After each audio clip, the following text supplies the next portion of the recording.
ರುಕ್ಮಿಣಿ ಬಾ. ನೀನುವೇ ಊಟ ಕುತ್ಕೊಳ್ಳೆ ನಮ್ಗೆ ಎಲ್ಲರಿಗೂ ಇಕ್ಕಿ ಕೂರ್ಸಿದಿ. ಬವ್ವ ನೀನು ಕುತ್ಕೊ ಬಾ. ಇಲ್ಲ ಅತ್ತೆ, ನೀವು ಮೊದಲು ಮಾಡಿ. ನೀವು ಮಾಡಿಬಿಟ್ಟು ಟೇಸ್ಟ್ ಹೇಗಿದೆ ಅಂತ ಹೇಳಿ. ನಾನು ಆಮೇಲೆ ನೀವು ಹೆಂಗೆ ಟೇಸ್ಟ್ ಇದೆ ಅಂತ ಹೇಳಿದ್ರೆ ನಂಗೆ ತುಂಬ ಖುಷಿಯಾಗುತ್ತೆ. ಬಾ ರುಕ್ಮಿಣಿ ಬಾ. ನೀನು ಕುತ್ಕೊಂಡು ನಮ್ಮ ಜೊತೆಗೆ ತಿನ್ಕೊಂಡಿದ್ರೆ ಆಯ್ತಿರ್ಲಿಲ್ವಾ? ಹಾಗೆ ನಿಂತ್ಕೊಂಡಿದ್ರೆ ತುಂಬಾ ಗಮ್ಮಂತ ಇದೆ, ಸಖತ್ತಾಗಿದೆ. ಇದನ್ನು ಆಲೂಗಡ್ಡೆ ಪಲ್ಯ ಚಟ್ನಿ ಎಲ್ಲ ಮಾಡಿದೀಯಲ್ಲ. ಅಲ್ಲ ರುಕ್ಮಿಣಿ, ಯಾಕೆ ಇಷ್ಟೊಂದು ರೆಡಿಯನ್ನೆಲ್ಲ ಮಾಡೋಕೋದೆ? ಇಲ್ಲ ಚಟ್ನಿಯೋ ಇಲ್ಲ ಆಲೂಗಡ್ಡೆ ಪಲ್ಯನೋ ಯಾವ್ದಾದ್ರು ಒಂದು ಮಾಡಿದ್ರೆ ಆಯ್ತಿರ್ಲಿಲ್ವಾ? ಸುಮ್ಮನೆ ಇಷ್ಟೆಲ್ಲ ತೊಂದರೆ ತಗೊಳಕ್ ಹೋಗ್ಬೇಡ ರುಕ್ಮಿಣಿ. ಇಲ್ಲ ಬಿಡಿ ಮಾವ, ಹಂಗೇನು ಅನ್ಸೋದಿಲ್ಲ. ಹೇಗಿದ್ರು ನನಗೂ ಇವತ್ತು ರಜೆ ಇತ್ತಲ್ವಾ? ಸುಮ್ಮನೆ ನಾನು ಮನೇಲಿದ್ದು ಏನು ಮಾಡಲಿ, ಅದಕ್ಕೇನೆ ನಿಮ್ಗಾದ್ರೂ ಅಡುಗೆ ಮಾಡ್ಕೊಟ್ಟಂಗಾಗುತ್ತೆ ಅಂತ ಹಂಗೆ ಮಾಡಿದ್ದು. ನೋಡಿ ಏನು ಚೆನ್ನಾಗಿ ಮಾಡಿದ್ದಾಳು ಅಡುಗೆನೆಲ್ಲನೂ. ನನಗಂತೂ ಭಾರಿ ಖುಷಿಯಾಗೋಯ್ತು. ನಾನು ಅನ್ಕೊಂಡಿದ್ದೆ ಈಗಲೂ ನಾನೇ ಅಡುಗೆ ಮಾಡಬೇಕಲ್ಲ, ಒಂದು ದಿವಸನೂ ರೆಸ್ಟ್ ಇಲ್ವಲ್ಲ ಅನ್ಕೊಂಡಿದ್ದೆ. ಯಾವತ್ತಾರು ನನಗೆ ಕೆಲಸ ಮಾಡೋಕೆ ಆಗಲಿಲ್ಲ ಅಂದಾಗ ರುಕ್ಮಿಣಿನಾರು ಅಡುಗೆ ಮಾಡ್ಕೊತಾಳೆ. ಅಡುಗೆ ಮಾಡಕ್ಕೆ ಬರಕಿಲ್ಲ ಅಂದ್ಬಿಟ್ಟು ಇಷ್ಟು ಚೆನ್ನಾಗಿ ಮಾಡಿದ್ಯಲ್ಲ ನೀನು. ಓ ಇಲ್ಲ ಅತ್ತೆ, ಹಾಗೇನಿಲ್ಲ, ನಾನು ಯೂಟ್ಯೂಬಲ್ಲಿ ನೋಡ್ಕೊಂಡು ಮಾಡಿದ್ದು. ದೋಸೆ ಎಲ್ಲ ಇಷ್ಟು ಚೆನ್ನಾಗಿ ಬರೋದಕ್ಕೆ ಯಾರು ಹೇಳಿ ಕಾರಣ? ನೀವೇ ಅಲ್ವಾ ಎಲ್ಲ ಹಿಟ್ಟೆಲ್ಲ ರೆಡಿ ಮಾಡಿ ರುಬ್ಬಿ ಮಡಗಿದ್ದು ನೀವೇನೆ. ನೀವೇ, ನಾನೇ ನಿಮ್ಗೆ ಹೇಳ್ಬೇಕು, ಇಷ್ಟು ಚೆನ್ನಾಗಿ ಹಿಟ್ಟು ಮಾಡಿದ್ದೀರಲ್ಲ, ಹೋಟ್ಲು ದೋಸೆ ಥರ ಬರ್ತಿದ್ದೆ. ನಾನು ಕ್ಲೀನಾಗಿ ಹೋಗಿದ್ರೆ ಎಷ್ಟು ಚೆನ್ನಾಗಿ ಎದ್ದು ಬರ್ತಾ ಇತ್ತು ಗೊತ್ತಾ? ಒಂದೊಂದ್ಸರಿ ನಾನೇನಾದರೂ ಅಕ್ಕಿ ರುಬ್ಬಿಟ್ಟಿದ್ರೆ ಎಲ್ಲ ಅಲ್ಲಿಗೆ ಹೆಂಟ್ಕೊಳ್ತಾ ಇರೋದು, ಆ ಥರ ಮಾಡಿರ್ತಿದ್ದೆ. ನೀವು ಇಷ್ಟು ಚೆನ್ನಾಗಿ ಮಾಡಿದ್ದೀರಾ. ನಾನೇನು ಮಾಡಿದ್ದೀನಿ, ಒಂದು ಸ್ವಲ್ಪ ಚಟ್ನಿ ಮಾಡಿದ್ದೀನಿ, ಆಲೂಗಡ್ಡೆ ಪಲ್ಯ ಮಾಡಿದ್ದೀನಿ ಅಷ್ಟೇ. ಸುರಿ ಬರೀ ದೋಸೆ ಚಟ್ನಿ ಮಾತ್ರ ಮಾಡಿಲ್ಲ, ಇನ್ನೂ ಅನ್ನ ಸಾರು ಎಲ್ಲ ಮಾಡಿ ಮಧ್ಯಾಹ್ನಕ್ಕೆಲ್ಲ ಇವಾಗಲೂ ರೆಡಿ ಮಾಡಿಬಿಟ್ಟವಳೆ. ಬರೀ ರುಕ್ಮಿಣಿ ಅವರೇ, ನೀವು ಕುತ್ಕೊಂಡು ತಿನ್ಕೊಂಡಿದ್ರೆ ಆಗ್ತಿರ್ಲಿಲ್ವಾ? ಸುಮ್ಮನೆ ನಮ್ಮ ಜೊತೆಗೇನೆ ತಿನ್ಕೊಂಡಿದ್ರೆ ಮುಗಿತಾ ಇತ್ತು. ಇಲ್ಲ ಸೂರಿ ಅವರೇ, ನೀವು ಅತ್ತೆ ಮಾವ ಎಲ್ಲ ತಿನ್ನಿ, ನಾನು ಆಮೇಲೆ ತಿಂತೀನಂತೆ. ಹೇಗಿದೆ ಮಾವ? ರುಕ್ಮಿಣಿ ನಿಜ ಹೇಳ್ಬೇಕು ಅಂದ್ರೆ ಸೂಪರ್ ಆಗಿದೆ, ಒಳ್ಳೆ ಚೆನ್ನಾಗಿದೆ. ನನಗಂತೂ ತುಂಬಾ ಇಷ್ಟ ಆಯ್ತು. ನೀನು ಅಡುಗೆ ಚೆನ್ನಾಗಿ ಮಾಡ್ತಿದ್ದೀರಾ. ನಿಮ್ಮ ಅತ್ತೆ ಯಾವಾಗಲೂ ಬಡ್ಕೊಳ್ಳೋಳು, ನನ್ನಷ್ಟು ಅಡುಗೆ ಮಾಡೋದು ಯಾರಿಗೂ ಆಗಲ್ಲ, ಈ ಮನೇಲಿ ಯಾರಿಗೂ ಆಗೋದಿಲ್ಲ ಅಂತ. ನನಗಂತೂ ತುಂಬಾ ಖುಷಿ ಆಯ್ತು. ನಿಮ್ಮ ಅತ್ತೆನೇ ಸೋರಿಸ್ಬಿಡ್ತಿದ್ದಿ.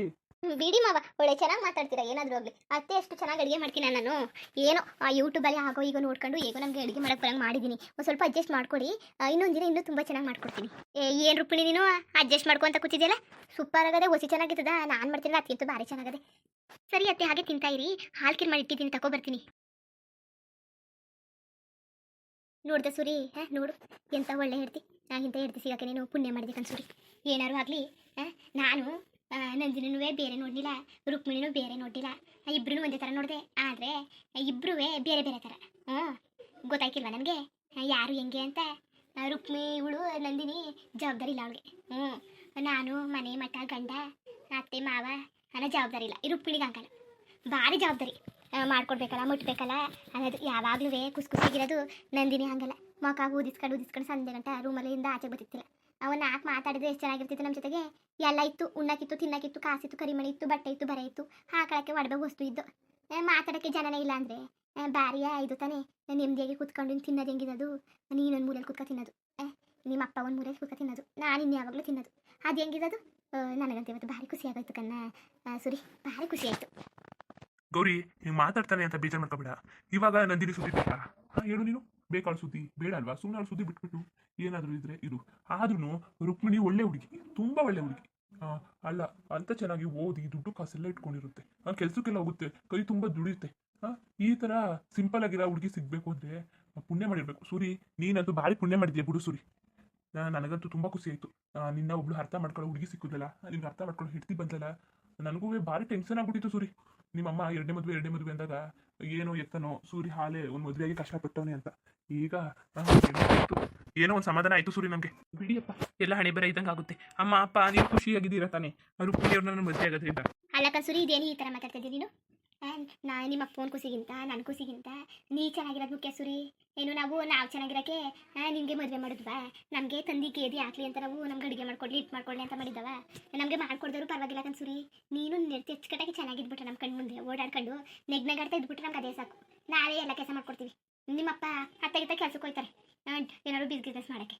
ಬರ್ತಾರೆ, ಒಂದು ಗಂಟೆ 2 ಗಂಟೆ ಹೋಗ್ತಾರೆ, ವಾಪಸ್ ಬರ್ತಾರೆ. ಇನ್ಯಾರಿದ್ರು ಮನೇಲಿ ನಾನು ಸುಮ್ಮನೆ ಬಿದ್ದಿರ್ತೀನಿ, ಮಾಡ್ಕೊತೀವಿ ಕೆಲಸವ. ನಿಮ್ಮಪ್ಪ ನಾವಿಬ್ರು ಇಲ್ವಾ? ಅದ್ರ ಬಗ್ಗೆ ತಲೆನೇ ಕೆಡ್ಸ್ಕೊಳಕ್ಕೆ ಹೋಗ್ಬೇಡಿ. ನೀವು ಅಚ್ಚುಕಟ್ಟಾಗಿ ಖುಷಿಯಾಗಿದ್ರೆ ಅದೇ ಸಾಕು ಕನ್ಸೂರಿ. ಯಾಕೋ ನನ್ಗೆ ಅನಿಸ್ತದೆ ಈ ಮನೆ ಬೆಳಗಕ್ಕೆ ಬಂದಳೆ ಮಹಾಲಕ್ಷ್ಮಿ ಥರ ಅಂತ.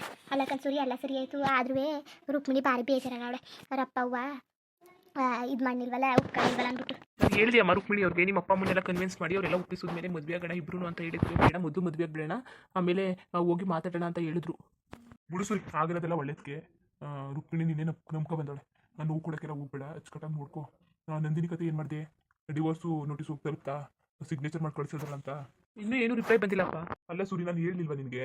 ಮೊದಲು ಡಿವೋರ್ಸ್ ಎಲ್ಲ ಕೇಸ್ ಎಲ್ಲ ಮುಗಿದ ಮೇಲೆ ಮದುವೆ ಆಗಿದ್ರೆ ಸರಿ ಆಗ್ತಾ ಇತ್ತು ಅಂತ. ಏನಾದರೂ ತಕರಾರು ಮಾಡಿದ್ರೆ ಏನು ಮಾಡೋದು? ಇಲ್ಲಕತ್ ಬಿಡಿ ಅವಡೇನಿಗೆ ತಕ್ತಾರ ಮಾತಾಡು ಅವಡೇನಿಗೆ ಮಾತಾಡು ಏನು ಇಲ್ಲಕತ್ತೆ ಒಪ್ಕೊಂಡು ಸೈನಾಗ ಕಳಿಸ್ತಾಳೆ ಕತೆ ಬೇಕಾರೆ ಏನು ಬೇಕೋ ಏನು ಬೇಕು ಕೊಟ್ಬಿಡಾಯ್ತದೆ ಸುಮ್ಮನೆ ಆಸಿತ್ತಿ ಅಂತಸ್ತು ಮಡಿಕೊಂಡು ಏನು ಮಾಡೋದು ಅವ್ರಿಗೆ ಬೇಕಾ ಬೇಕಾರೆ ಒಂದು ಮನೆ ಇಲ್ವಾ ಒಂದು ಮನೆ ಬರ್ಕೊಡಕ್ಕಾಯ್ತದೆ ಹೆಂಗಾರು ಇತ್ಕೊಂಡು ಹೆಂಗಾರು ಕಾಲ ಕಳ್ಕೊಳ್ಳಿ ಏನು ನಾವು ಕೊಡೋಕ್ಕಿಲ್ಲ ಅಂತಿದಾವ ಏನೋ ಮದುವೆ ಆಗಿರೋ ತಪ್ಪಿಗೆ ಮದುವೆ ಆಗ್ಬಿಟ್ಟವನೆಲ್ಲ ಸೂರಿ ಬೇಕಾರೆ ಬರ್ಕೊಡಕ್ಕಾಯ್ತದೆ ಬೇಕಾಗಿಲ್ಲ ಅವಳು ಏನೋ ಆಸ್ತಿ ಕಳ್ಕೊಂಡ್ರೆ ಇವತ್ತು ನಾಳೆ ಸಂಪಾದನೆ ಮಾಡ್ಕೋಬೋದು ನನ್ನ ಮಗ ಗಟ್ಟಿಯಾಗವನೇ ದುಡಿಯೋ ಮಗ ದುಡ್ಕತಾರೆ ಆ ಮಗನ ಕಳ್ಕೊಳಕ್ಕಾಗ್ತದ ಅವಳಿಂದ ನೀವು ಒಳಗೆ ಏನೇನೋ ಮಾತಾಡ್ತಿದ್ರಿ ಏನೋ ಮದುವೆಗೆ ಒಂದು ಮೊದಲೇ ದಿನ ಒಳ್ಳೆ ಚೆನ್ನಾಗಿ ಎಲ್ಲ ಕಾರ್ಯಕ್ರಮ ಮಾಡ್ಕೋಕೈತಿ ಎಲ್ಲ ಕೆಲಸನೂ ಖುಷಿಯಾಗಿರಿ ಸುಮ್ಮನೆ ಏನೇನೋ ಯೋಚನೆ ಮಾಡಿ ತಲೆ ಕೆಡಿಸ್ಕೊಬೇಡಿ ಅಮ್ಮ ಅಪ್ಪ ತುಂಬ ಖುಷಿಯಾಗಿದ್ದಾರೆ ರುಕ್ಮಿಣಿಯವ್ರು ಬಂದು. ಅಲ್ಲ ನಾನು ರುಕ್ಮಿಣಿಯವರು ಇಷ್ಟೊಂದು ಅಮ್ಮ ಅಪ್ಪನ ಜೊತೆ ಅಡ್ಜಸ್ಟ್ ಆಗ್ತಾರೆ ಕನೆಕ್ಟ್ ಆಗ್ತಾರೆ ಅಂತ ನಾನು ಅಂದ್ಕೊಂಡಿರಲಿಲ್ಲ. ಆದ್ರೂ ಪರವಾಗಿಲ್ಲ ರುಕ್ಮಿಣಿಯವರು ನಂದಿನಿಯವರು ಹೋಲ್ಸ್ಕೊಂಡ್ರೆ ಅವರು ಒಳ್ಳೆಯವರೇನೆ ಅವ್ರನ್ನ ಕೆಟ್ಟವರು ಅಂತ ಏನು ಹೇಳಲಿಲ್ಲ. ಅವರು ಜನ ಜೊತೆ ಅಷ್ಟು ಕನೆಕ್ಟ್ ಆಗ್ತಿರ್ಲಿಲ್ಲ, ಬೆರೆಯೋದು ಆ ಥರ ಎಲ್ಲ ಮಾಡ್ತಿರ್ಲಿಲ್ಲ. ಅವ್ರ ಪಾರ್ಕ್ ಅವ್ರು ಇರ್ತಿದ್ರು. ಅಪ್ಪ ಅಮ್ಮನಿಗೆ ಮನೆಯವರು ಯಾವಾಗಲೂ ಜೊತೆಗೆ ನಿಗಾಡ್ಕೊಂಡು ಮಾತಾಡ್ಕೊಂಡಿರೋದು ಅಂದರೆ ಅಪ್ಪ ಅಮ್ಮಗೆ ತುಂಬ ಇಷ್ಟ. ಪರವಾಗಿಲ್ಲ, ದೇವರು ಈಗಲಾದರೂ ಒಳ್ಳೇದು ಮಾಡಿ. ನಮ್ಮ ಅಪ್ಪ ಅಮ್ಮ ತುಂಬ ಯೋಚನೆ ಮಾಡಿ ಇದು ಮಾಡಿಬಿಟ್ಟಿದ್ದಾರೆ. ನಮ್ಮ ಅಮ್ಮನೂ ಅಷ್ಟೇ ತುಂಬ ಯೋಚನೆ ಮಾಡ್ತಾಯಿದ್ರು. ಮೊದಲು ಹೆಣ್ಣು ಸಿಗಲಿಲ್ಲ ಅಂತ ಯೋಚನೆ ಮಾಡ್ತಿದ್ರು, ನಂದಿನಿಯವ್ರ ಮದುವೆ ಮಾಡಿದ್ಮೇಲೆ ಚೆನ್ನಾಗಿಲ್ಲ ಅಂತ ಯೋಚನೆ ಮಾಡ್ತಿದ್ರು. ಇವಾಗಲಾದರೂ ನಮ್ಮಮ್ಮ ಚೆನ್ನಾಗಿದ್ಬಿಟ್ರೆ ಸಾಕು. ಪಾಪ ಆ ಊರಿಂದ ನಾನು ಸ್ವಲ್ಪ ಕಪ್ಪು ಡಾರ್ಕ್ ಕಲರ್ ಆಗಿಬಿಟ್ಟಿದ್ದೀನಿ ಅಂತ ತುಂಬ ಬೇಜಾರು ಮಾಡ್ಕೋತಾ ಇದ್ರು. ಇವಾಗಲಾದರೂ ಆ ಯೋಚನೆ ಹೋದರೆ ಸಾಕು ಅಮ್ಮನಿಗೆ. ಅದೇ ನಂಗೆ ಟೆನ್ಷನ್ ಆಗಿಬಿಟ್ಟಿದೆ. ಅದನ್ನೇ ಯೋಚನೆ ಮಾಡ್ಕೊಂಡು ಕೂತ್ಕೊಳ್ತಾರಲ್ಲ ಅಂತ. ಹೋಗ್ಲಿ, ಇವತ್ತಾದರೂ ಖುಷಿಯಾಗಿದ್ದಾರಲ್ಲ ಅಪ್ಪ ಅಮ್ಮ ಇಬ್ಬರು. ಅದು ನೋಡ್ಬಿಟ್ಟು ನನಗೂ ಖುಷಿ ಆಯಿತು. ಏನೋ ಅವ್ರಿಗೋಸ್ಕರನಾದರೂ ನಾನು ಬದುಕಬೇಕು. ಇನ್ನು ರುಕ್ಮಿಣಿಯವರು ನನ್ನ ನಂಬ್ಕೊಬಂದಿದ್ದಾರೆ, ಅವ್ರ ಫ್ಯಾಮಿಲಿ ಎಲ್ಲ ಬಿಟ್ಟು. ಅವ್ರನ್ನೂ ಚೆನ್ನಾಗಿ ನೋಡ್ಕೋಬೇಕು ನಾನು. ಅಪ್ಪ ಅಮ್ಮ ಎಲ್ಲ ಹೇಳಿದ್ದಾರೆ, ನಂದಿನಿ ಏನಾದರೂ ಬೇಕು ಅಂದರೆ ಅವಳೇ ಬಾಯ್ಬಿಟ್ಟು ಏನಾದರೂ ಬೇಕು ಅಂದರೆ ಕೊಟ್ಬಿಡೋಣ, ಒಂದು ಮನೆಗೇ ಬರ್ಕೊಟ್ಬಿಡೋಣ, ಇಲ್ಲಾಂದರೆ ಒಂದು ಸೈಟ್ ಬರ್ಕೊಟ್ಬಿಡೋಣ, ಅವಳ ಜೀವನ ಮಾಡ್ಕೊಳ್ಳಿ ಅಂತ ಹೇಳಿದ್ದಾರೆ. ಅವಳು ನಂದಿನಿ ಅವ್ರೂ ಏನು ಬರಲೇ ಇಲ್ವಲ್ಲ ಮನೆಗೆ, ಕನ್ವಿನ್ಸ್ ಮಾಡೋಕ್ಕೂ ಬರಲಿಲ್ಲ. ಎಲ್ಲ ತಪ್ಪು ಮಾಡಿಬಿಟ್ರು, ಅವ್ರು ಪಡ್ದವ್ರು ಸುಮ್ಮನೆ ಬಿಟ್ರಲ್ಲ. ಅದಕ್ಕೆ ಅವ್ರಿಗೂ ಜೀವನಕ್ಕೆ ಏನಾದರೂ ಬೇಕು ಅಲ್ವಾ ಅಂತ ಹೇಳಿದ್ದಾರೆ ಅಪ್ಪ ಅಮ್ಮ. ಅವ್ರಿಗೇನು ಮೋಸ ಮಾಡೋದೇನು ಬೇಡ, ಕೊಟ್ಬಿಡೋಣ. ಏನು ರುಕ್ಮಿಣಿ ಅವ್ರ ಜೊತೆಗೆ ಚೆನ್ನಾಗಿದ್ಬಿಡೋಣ ಸಾಕು. ಏನು ಅವರು ನಂದು ಸಂಬಂಧ ಅಷ್ಟೇ ಅನಿಸುತ್ತೆ ಹಣೆ ಬರದಲ್ಲಿ ಬರ್ತಿದ್ದು ಸಾಕು. ಮತ್ತೆ ಮತ್ತೆ ಅವ್ರವ್ರನ್ನೇ ನೆನೆಸ್ಕೊಂಡು ಸುಮ್ಮನೆ ಕೆಟ್ಟ ಸಮಯಗಳನ್ನೆಲ್ಲ ನೆನೆಸ್ಕೊಳ್ಳೋದು ಬೇಡ. ಅವ್ರು ಇಷ್ಟ ಅವಮಾನ ಮಾಡಿದ್ದಾರೆ, ಅವತ್ತೇ ನಾನು ಅವ್ರನ್ನ ಕಳಿಸ್ಬಿಡ್ಬೋದಾಗಿತ್ತು. ನಾನೆಲ್ಲೋ ತಿದ್ಕೋತಾರೆ ಅಂತ ನಾನು ಇರಿಸ್ಕೊಂಡಿದ್ದೆ. ಫಸ್ಟ್ ಆಫ್ ಆಲ್ ಅವ್ರಿಗೆ ಇಷ್ಟ ಇರಲಿಲ್ಲ ನನ್ನ ಮದುವೆ ಆಗಿದ್ದು. ಇಲ್ಲಾಂದರೆ ಇಷ್ಟ ಇದ್ದಿದ್ದೆ ಅವ್ರು ಯಾವತ್ತಾದರೂ ಬರ್ತಾಯಿದ್ರು. ನಾನು ಅದನ್ನೇ ಯೋಚನೆ ಮಾಡಿದ್ದು. ಅವ್ರಿಗೆ ಇಷ್ಟ ಇರಲಿಲ್ವಲ್ಲ, ಅದು ಹೇಗೆ ಅವರು ಬರ್ತೀನಿ ಅಂತ ಆಸೆ ಪಡ್ತಾರೆ ಅಂತ. ಏನೋ ಅವ್ರಿಗೂ ಖುಷಿಯಾಗಿರಬೇಕು. ಈಗ ಡಿವೋರ್ಸ್ ನೋಟಿಸ್ ಕಳಿಸಿದ್ದೀನಿ, ಆಮೇಲೆ ಅವ್ರು ಸಿಗ್ನೇಚರ್ ಮಾಡಿ ಕಳಿಸ್ಬಿಟ್ರೆ ಸಾಕು. ಏನಾದರೂ ಬೇಕಿದ್ರೆ ಕೊಟ್ಬಿಡೋಣ, ಅವರು ಚೆನ್ನಾಗಿರಲಿ. ನಾನು ಅವ್ರನ್ನ ಮದುವೆಗೆ ತಪ್ಪಿಗೆ ಏನೋ ಒಂದು ಜೀವನ ಮಾಡ್ಕೊಳ್ಳಿ ಅಷ್ಟೇ. ಇನ್ನೇನು ಮಾಡೋಕ್ಕಾಗೋದಿಲ್ಲ, ಇನ್ನೇನು ಮಾಡೋಕ್ಕಾಗುತ್ತೆ. ನನಗೆ ಅಪ್ಪ ಅಮ್ಮ ಖುಷಿನೇ ಇಂಪಾರ್ಟೆಂಟು. ಒಂದು ಮನೆಗೆ ಹೋದ್ರೆ ಹೋಗುತ್ತೆ. ಅತ್ತೆ ಮಾವ ಸೂರ್ಯ, ನಾನು ನಿಮಗೆ ಪೈಸಾ ಕೊಡ್ಲಾ? ರುಕ್ಮಿಣಿ ಅವರೇ ಮೊದಲು ಬನ್ನಿ, ನೀವು ಕೂತ್ಕೊಳ್ಳಿ ಬನ್ನಿ. ಇಲ್ಲಾಂದ್ರೆ ನಾವು ಯಾರು ತಿನ್ನೋದೇ ಇಲ್ಲ ನೋಡಿ. ಇಲ್ಲ ಸೂರ್ಯ ಅವರೇ, ನೀವು ತಿನ್ನಿ. ರುಕ್ಮಿಣಿ ನೋಡಿಗ ಸರಿ ಇರಕ್ಕಿಲ್ಲ.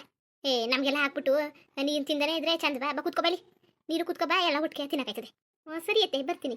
ಮುಂದುವರಿಯುವುದು ಹಂಗೆ ವಿಡಿಯೋ ಹಂಗಿತ್ತು ಅಂದ್ಬಿಟ್ಟು ದಯವಿಟ್ಟು ಕಮೆಂಟ್ ಮಾಡಿ ತಿಳಿಸಿ. ಇನ್ನೊಂದು ಚಾನಲ್ಗೆ ಸಬ್ಸ್ಕ್ರೈಬ್ ಮಾಡ್ಕೊಂಡಿಲ್ಲ, ದಯವಿಟ್ಟು ಸಬ್ಸ್ಕ್ರೈಬ್ ಮಾಡ್ಕೊಂಡು ನೋಡಿ. ಹಂಗೆ ಲೆಫ್ಟಿಗೂ ಸಪೋರ್ಟ್ ಮಾಡಿ. ಎಲ್ಲರಿಗೂ ಧನ್ಯವಾದಗಳು, ನಮಸ್ಕಾರ. ಇಷ್ಟ ಆದರೆ ಲೈಕ್ ಕೊಟ್ಬಿಡಿ. ಬರತ್ತ ಮತ್ತೆ.